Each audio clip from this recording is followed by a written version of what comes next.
दोस्तों, अगर आप किसी गवर्नमेंट एग्ज़ाम की तैयारी कर रहे हैं तो जनरल स्टडीज़ और फिलोसफी की डिटेल्ड वीडियोस के लिए हमारे चैनल को सब्सक्राइब करें और बेल आइकन भी ज़रूर दबाएं। नमस्कार दोस्तों, स्वागत है आपका स्टडी कैंपस में। मेरा नाम रवि चौधरी है और ये जो वीडियो है इसमें हम डिस्कस करेंगे जैनिज़्म का सेकंड पार्ट। इससे पहले एक वीडियो मैं बना चुका हूँ जैनिज़्म पे, अगर आपने नहीं देखी तो पहले उसे देखें, क्योंकि उसमें जो बेसिक जो एनालॉजी है इनकी एक सबसे इम्पोर्टेंट वो मैंने करा रखी है और जितनी भी टर्मिनोलॉजीज हैं जो आगे इन वीडियोस को समझने में मदद करेंगी वो मैं वहाँ पर कवर कर चुका हूँ। तो आज हम उसका अगला पार्ट स्टार्ट करते हैं। जिस किसी ने भी बेसिक्स की वीडियो ना देखी हो प्लीज़ पहले बेसिक्स की वीडियो देख ले। मैंने 4 वीडियो बना रखी हैं बेसिक्स की अलग से फिलोसफी पे, वो इम्पोर्टेंट है बहुत ज़्यादा। अब बात आती है, हाँ एक चीज़ और मैं बताना चाहूँगा। मैं कोशिश करता हूँ कि जो भी सवाल आते हैं कमेंट्स में जिनका जवाब देने लायक होता है मैं उनको दूँ। लेट हो जाता हूँ लेकिन देता हूँ। कुछ सवाल कैसे होते हैं कि उनका जवाब वहाँ दे पाना पॉसिबल नहीं है। तो या तो वो ऐसे कुछ कॉन्सेप्ट्स हैं जो हो सकता है कि मैंने जो कराई हैं उनमें मैंने ही छोड़ दिया हो, या फिर कुछ ऐसे हैं जो जैसे स्टूडेंट्स क्वेश्चंस दिखते हैं प्रीवियस ईयर के तो उनमें कहीं ना कहीं मिलते हैं। तो कॉन्सेप्ट्स वही होते हैं लेकिन कहीं ना कहीं क्वेश्चन की जो लैंग्वेज है वो इस तरह होती है कि लगता है कि यार ये तो नया है, ये कभी पढ़ा ही नहीं है। तो ऐसी चीज़ों के लिए मैंने कुछ सोचा है, पहले ही बताया था कि मैं कुछ छोटी छोटी वीडियो बना सकता हूँ उनके लिए। तो पहली जो मैं बनाऊंगा हो सकता है अभी आजकल में ही आपको मिल जाए, वो मिलेगी विटगेनस्टीन पे। विटगेनस्टीन हालांकि मैं करा चुका हूँ, 4 वीडियोज़ में कवर कराया अच्छे से, लेकिन उसके कुछ टॉपिक्स हैं जो जैसे कमेंट में आए भी थे, जैसे सेइंग और शोइंग में क्या डिफरेंस है उन्होंने ये बताया था, वो बताना है, और भी कुछ चीज़ें हैं। तो आप निश्चिंत रहिए, मैं अपनी तरफ से पूरी कोशिश करूँगा, जैसे जैसे मुझे टाइम मिलेगा मैं आपकी हेल्प करने की पूरी कोशिश करता रहूँगा। तो उस पर अलग से वीडियो बना दूँगा जो जिससे कि आप सबको ही वो डाउट नहीं रहेगा, और अगर कोई टॉपिक छूटा हुआ है तो वो भी पूरा हो जाएगा। आगे चलते हैं। So in the last video we have discussed the analogy of blind and elephant।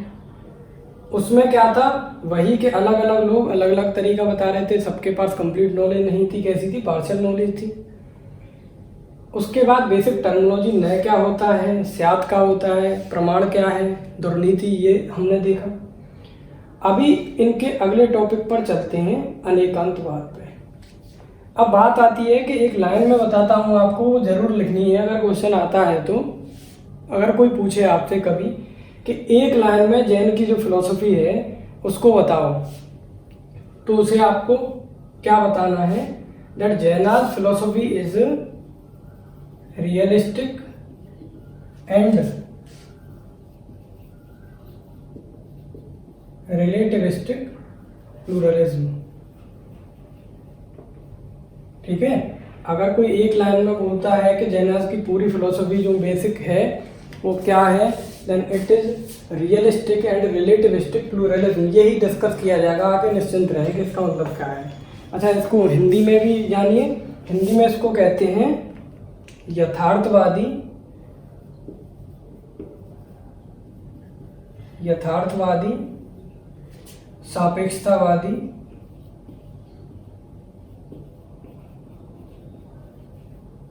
बहुतत्ववाद।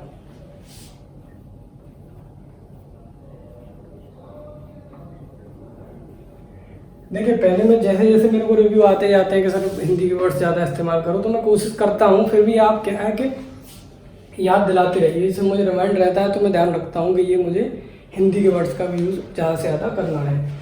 तो ये लाइन आप याद रखिए, रियलिस्टिक एंड रिलेटिविस्टिक प्लूरलिज्म, ये इनकी फिलोसफी है, यही मैं डिस्कस करता जाऊँगा यहाँ से आगे। हिंदी में इसको यथार्थवादी, सापेक्षतावादी, बहुतत्ववाद बोलते हैं। बहुतत्ववाद है ये, ठीक है, वादी नहीं। अब रियलिस्टिक अगर देखी जाए तो देखिए यहाँ से इनकी क्या निकलेगी, मेटाफिजिक्स निकलेगी, जिसका कि नाम होगा अनेकांतवाद। और जो रिलेटिविस्टिक है यहाँ से इनकी क्या निकलेगी, एपिस्टेमोलॉजी निकलेगी, जिसका नाम होगा स्यादवाद। तो रियलिस्टिक है और रिलेटिविस्टिक है, प्लूरलिज्म है, ये भी इनकी जो मेटाफिजिकल साइड है उसी से रिलेटेड है। अब इसको आप ध्यान में रख के पढ़ना, जैसे जैसे मैं आगे टॉपिक कर रहा हूँ तो इसे हमेशा अपने ध्यान में रखना है कि उससे ये कहाँ ये चीज़ रिलेट कर रही है। तो एक चीज़ और समझ लीजिए यहाँ पे, रियलिज्म और आइडियलिज्म ये दो वर्ड ऐसे हैं जो आते ही रहेंगे, और आगे जो चैप्टर्स हैं उनमें इनको डिटेल से भी पढ़ेंगे। फिलहाल आप थोड़ा सा इनको समझ लीजिए, क्योंकि किसी भी फिलोसफी में ये आते हैं, कन्फ्यूजन क्रिएट करता है। तो अगर बात आती है रियलिज्म, ये भी एक फिलोसफी है, और आइडियलिज्म, ये क्या है, एक दूसरे के दोनों अपोजिट हैं। सरल शब्दों में इनकी बहुत, कहते हैं ना कि बहुत ही ज़्यादा कॉम्प्लेक्स डेफिनेशन मिलती है, जगह जगह कॉम्प्लेक्स तरीके से इनको समझाया गया है, और उनका रीज़न भी सही है, क्योंकि आप जानते हो कि फिलोसफी में हर चीज़ को एक सरल शब्दों में बोल देना ये आसान नहीं होता है, और अगर ज़्यादा आप उसको जनरलाइज कर दे रहे हो तो कहीं ना कहीं वो उस कॉन्सेप्ट से भटक जाते हैं, गलत भी हो सकता है। पर मैं यहाँ पर सही होते हुए भी आपको एक ज़्यादा सरल शब्दों में बताने की कोशिश करता हूँ, जिससे कि आप पहली बार ही पढ़ रहे हो तो समझ जाओ।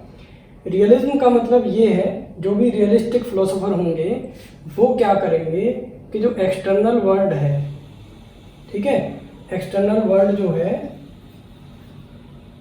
उसको क्या मानेंगे, रियल मानेंगे। ये एक्सटर्नल वर्ल्ड को आप कह सकते हो जो थिंग्स हैं या जो वस्तुएं हैं बाहर, जैसे ये पेन है, मैं हूँ, ये टेबल है, ठीक है, लैपटॉप, ये सारी चीज़ें क्या हैं, ये रियल हैं अकॉर्डिंग टू रियलिस्ट या रियलिस्ट फिलोसोफर और रियलिज्म। ये सरल शब्दों में, जैसे इसकी कॉम्प्लेक्स डेफिनेशन चाहिए तो आगे जिस टॉपिक में ये डिटेल में डिस्कस किए जाएंगे मैं करा दूंगा। आइडियलिस्ट जो होते हैं, जो आइडियलिस्ट फिलोसोफर हैं या जो आइडियलिज्म की जो फिलोसफी है, वो क्या कहती है, that external world is nothing but mental projections और इमेजेस। ये जो हैं ये क्या कहते हैं आइडियलिज्म वाले कि जो एक्सटर्नल वर्ल्ड है या जो चीज़ें हैं, वस्तु, जो कुछ भी हमको सेंस एक्सपीरियंस से दिखाई दे रहा है, वो वाकई में क्या है, केवल एक मेंटल प्रोजेक्शन है। वो हमारे दिमाग की एक तरह से उपज मान लीजिए सरल शब्दों में, या एक दिमाग में ऐसी इमेज है, बाहर ऐसा कुछ नहीं है। जैसे अगर ये मार्कर मुझे दिखाई दे रहे हैं तो ये बाहर इनका कोई एग्जिस्टेंस नहीं है, ये किस पर डिपेंडेंट है, इसको मेरे माइंड की इमेजेस है एक तरह से मान लीजिए। और एक दूसरी भाषा में आप इसको ऐसे भी समझ सकते हो, कुछ आइडियलिस्ट भी अलग अलग टाइप के होंगे, आप इसको जनरलाइज वे में ये सोचना गलत बता रहा हूँ, आइडियलिस्ट भी अलग अलग टाइप के होंगे। कुछ क्या कहेंगे कि इनका एग्जिस्टेंस तो है, but this existence is not independent of my mind, ये मेरे माइंड के इंडिपेंडेंट नहीं है, ठीक है। इनका एग्जिस्टेंस जब ही है जब ये चीज़ें परसीव की जा रही हैं, जब इनको कहीं ना कहीं सेंस एक्सपीरियंस इनका हो रहा है, ठीक है। तो ये तरह तरह के हैं, डिटेल में इनको बाद में देखेंगे। फिलहाल क्योंकि यहाँ आया है, आगे काम आएगा, फिर इतना समझिए कि रियलिज्म वाले क्या है, एक्सटर्नल वर्ल्ड को रियल मानते हैं, चीज़ों को रियल मानते हैं, और आइडियलिज्म वाले बाहरी वर्ल्ड को रियल नहीं मानते, चीज़ों को रियल नहीं मानते। वो कहते हैं कि ये कहीं ना कहीं मेंटल इमेजेस हैं या हमारी बुद्धि पर निर्भर है। अब आगे चलिए, तो पहले देखते हैं अनेकांतवाद।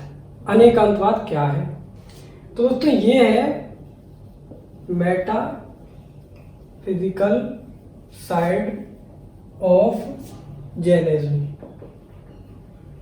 जो जैनों की फिलोसफी है उसकी जो तत्व मीमांसा है वो यही है, ठीक है, तत्व मीमांसा। तो जैनों की तत्व मीमांसा क्या है, उसका नाम है अनेकांतवाद। अब जो अनेकांतवाद है इसके दो, यहाँ से अलग अलग दो टाइप में मैंने इसको डिवाइड किया है, या मैंने क्या इन्होंने किया है, मैं तो सिर्फ आपको समझा रहा हूँ।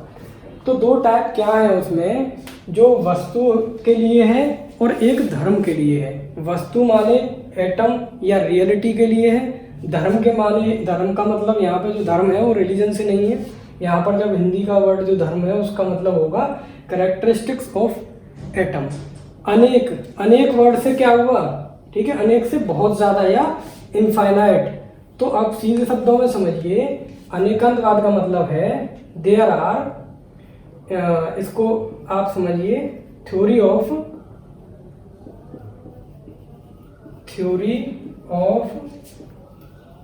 मैनीनेस ऑफ रियलिटी।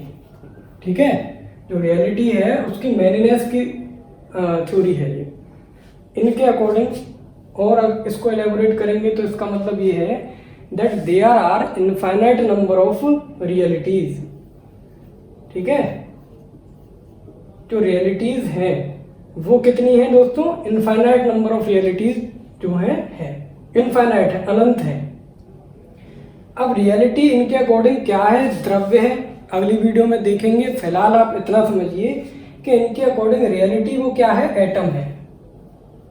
एटम या यहाँ पर आप सोल या जीव उसको कह दीजिए। ये आगे में सब बहुत डिटेल में डिस्कस करेंगे। क्या फिलहाल आप इतना समझिए, रियलिटी क्या है इनके अकॉर्डिंग? एटम। सब्सटेंस या रियलिटी क्या है? एटम है, सोल है या जीव है। तो पहली बात तो ये आई कि ये जो जीव है या एटम है या सोल है ये कैसे हैं दोस्तों? इनफाइनाइट है। इनफाइनाइट अनंत है, इतने सारे हैं यहाँ पर। और दूसरी जो क्वालिटी है, जो मैंने कहा कि दो चीज़ों से इसका मतलब निकलता है मैनीनेस का, हर एटम का या हर सोल का या हर जीव की जो कैरेक्टरिस्टिक्स हैं वो भी दोस्तों कितनी है? इनफाइनाइट है। तो ये दो चीज़ों को आप याद रखिए कि जो रियलिटी है वो कितनी है? एटम या जीव जो है ये इनफाइनाइट है नंबर में, और हर किसी एटम की जो कैरेक्टरिस्टिक्स हैं या उनकी जो विशेषताएं हैं वो भी 1, 2 या 10 नहीं है, वो भी कितनी है? इनफाइनाइट है। बात समझ में आई? अब इसको थोड़ा मैं आपको समझा देता हूँ डिटेल में।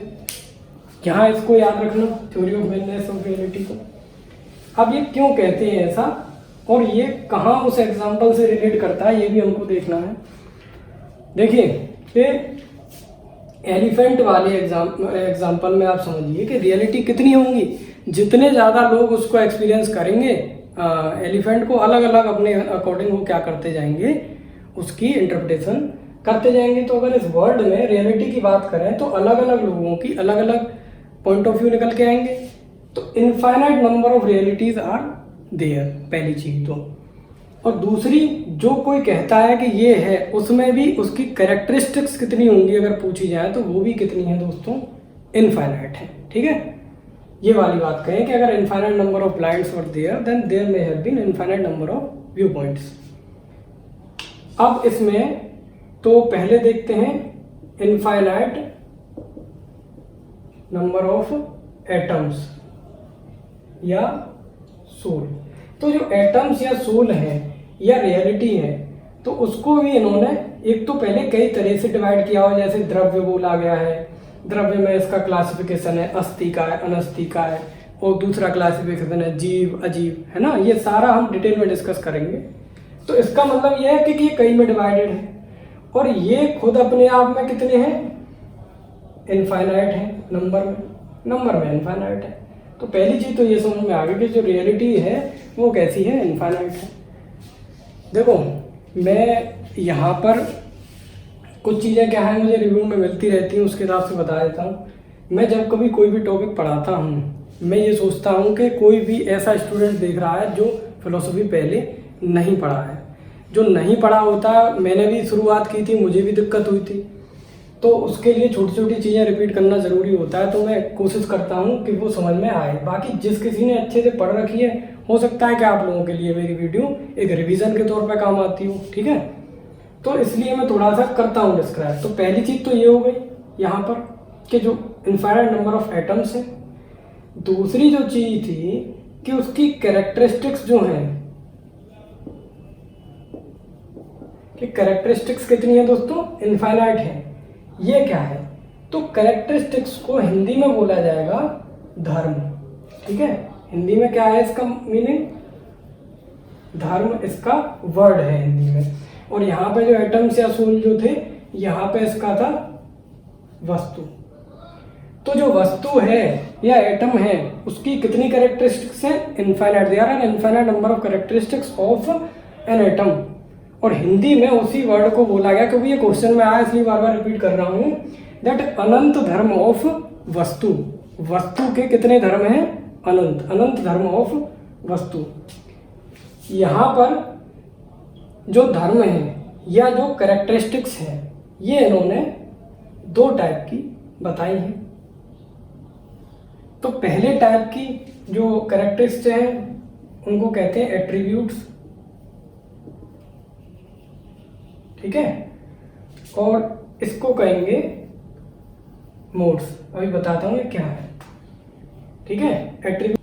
तो दोस्तों जो हिंदी में इसका नाम है वो है स्वरूप धर्म, और इनका जो नाम है हिंदी में मोड्स का वो है आगंतुक धर्म, ठीक है। ये एक किसी भी वस्तु की जो कैरेक्टरिस्टिक्स हैं, केवल जैनों ने ही नहीं, अलग अलग फिलोसोफर्स ने इसको डिवाइड किया है इन दो में। तो हमें फिलहाल जैनिज्म के हिसाब से पढ़ना है। तो जो एट्रीब्यूट्स हैं उनको दो में डिवाइड किया गया है, एट्रीब्यूट्स या स्वरूप धर्म, मोड्स या आगंतुक धर्म। तो एट्रीब्यूट्स या स्वरूप धर्म क्या होता है? These are those characteristics of an atom, ठीक है, वो कैरेक्टरिस्टिक्स हैं किसी एटम की without which the existence of that thing और atom can not be there, कि जिनके बिना जो कोई वस्तु है या एटम है उसका एग्जिस्टेंस ही नहीं रहेगा। फॉर एग्जाम्पल से समझिए, जो जीव है, ठीक है, जो जीव या व्यक्ति या सोल कुछ भी कह लीजिए फिलहाल आप इसको, यहाँ पे जो जीव है उसकी ऐसी क्या कैरेक्टरिस्टिक्स है, स्वरूप धर्म उसका क्या है? कॉन्शियसनेस, ठीक है। तो जो कॉन्शियसनेस है या जो चेतना जिसको बोलते हैं वो क्या है? इसकी ऐसा एट्रीब्यूट है कि उसके बिना उसका एग्जिस्टेंस पॉसिबल नहीं है। और एक एग्जांपल इन्होंने दिया घड़े का, ठीक है, घड़े का या पॉट। तो पॉट की ऐसी कैरेक्टरिस्टिक्स कौन सी है? सॉइल या मिट्टी। तो मिट्टी एक ऐसी कैरेक्टरिस्टिक्स है पॉट की कि उसके बिना उसका कोई एग्जिस्टेंस या अस्तित्व ही नहीं रहेगा। इसी तरह से अगर मोड्स की या आगंतुक धर्म की बात करें, then these are those characteristics of a thing or atom without which the existence of thing is maintained। ये ऐसी कैरेक्टरिस्टिक्स हैं इसकी, किसी वस्तु की, कि जिनके बिना भी वस्तु का जो अस्तित्व है या जो एग्जिस्टेंस है वो बना रहता है। फॉर एग्जाम्पल अगर जीव की बात करें तो सुख दुख ये चीज़ें जो हो गई, ठीक है, इनके बिना भी तो अस्तित्व बना रहता है। बिल्कुल चेतना होनी चाहिए, कॉन्शियसनेस होनी चाहिए, सुख दुख हो या ना हो। अगर वो नहीं भी होगा तो भी क्या है, इसका एग्जिस्टेंस बना रहेगा। अगर पॉट के लिए बात करें तो पॉट का जो कलर है, लाल हो, काला हो या कोई और कलर होना चाहिए, वो ज़रूरी नहीं है उसके एग्जिस्टेंस के लिए। तो बात समझ में आ रही है? कहने का मतलब ये है कि जो मोड्स हैं या आगंतुक धर्म है या जो आगंतुक कैरेक्टरिस्टिक्स हैं, ये कौन सी हैं? जिनके बिना इनके एग्जिस्टेंस पर कोई फर्क नहीं पड़ रहा है, लेकिन इससे एग्जिस्टेंस पर फर्क पड़ रहा है, ठीक है। यहाँ पर एक चीज़ और ध्यान रखना आप, क्योंकि मेन टर्मिनोलॉजीज तो मैंने इस्तेमाल की ही नहीं है। इसमें जो एट्रीब्यूट्स है या जो स्वरूप धर्म है ये जनरल टर्म्स हैं। जैनों ने इसके लिए जो टर्म इस्तेमाल किया है वो किया है गुण, ठीक है, गुणास। तो इनके लिए इन्होंने तो गुण धर्म, जो गुण धर्म जो है इस्तेमाल किया है वर्ड, और इसके लिए किया है पर्याय, ठीक है, पर्याय। तो आप इनको बोलेंगे गुणास, गुण धर्म और पर्याय धर्म। ये इनके जो वर्ड हैं ये दोस्तों जैनों ने किए हैं। वीडियो पसंद आती है आपको तो इसको लाइक शेयर कमेंट सब्सक्राइब सब किया कीजिए, क्योंकि देखिए लाइक और कमेंट करने से, शेयर करने से ही वीडियो ज़्यादा चलती है, ठीक है। तो ज़्यादा लोगों को फ़ायदा भी होगा और जो मेरी जो वीडियो है वो भी कहीं ना कहीं ऊपर जाएंगी। तो अगली वीडियो में हम आगे के टॉपिक्स को डिस्कस करते हैं। जो भी आपके डाउट्स हों आप यहाँ पर कमेंट करके पूछ सकते हैं। So thank you for watching the video.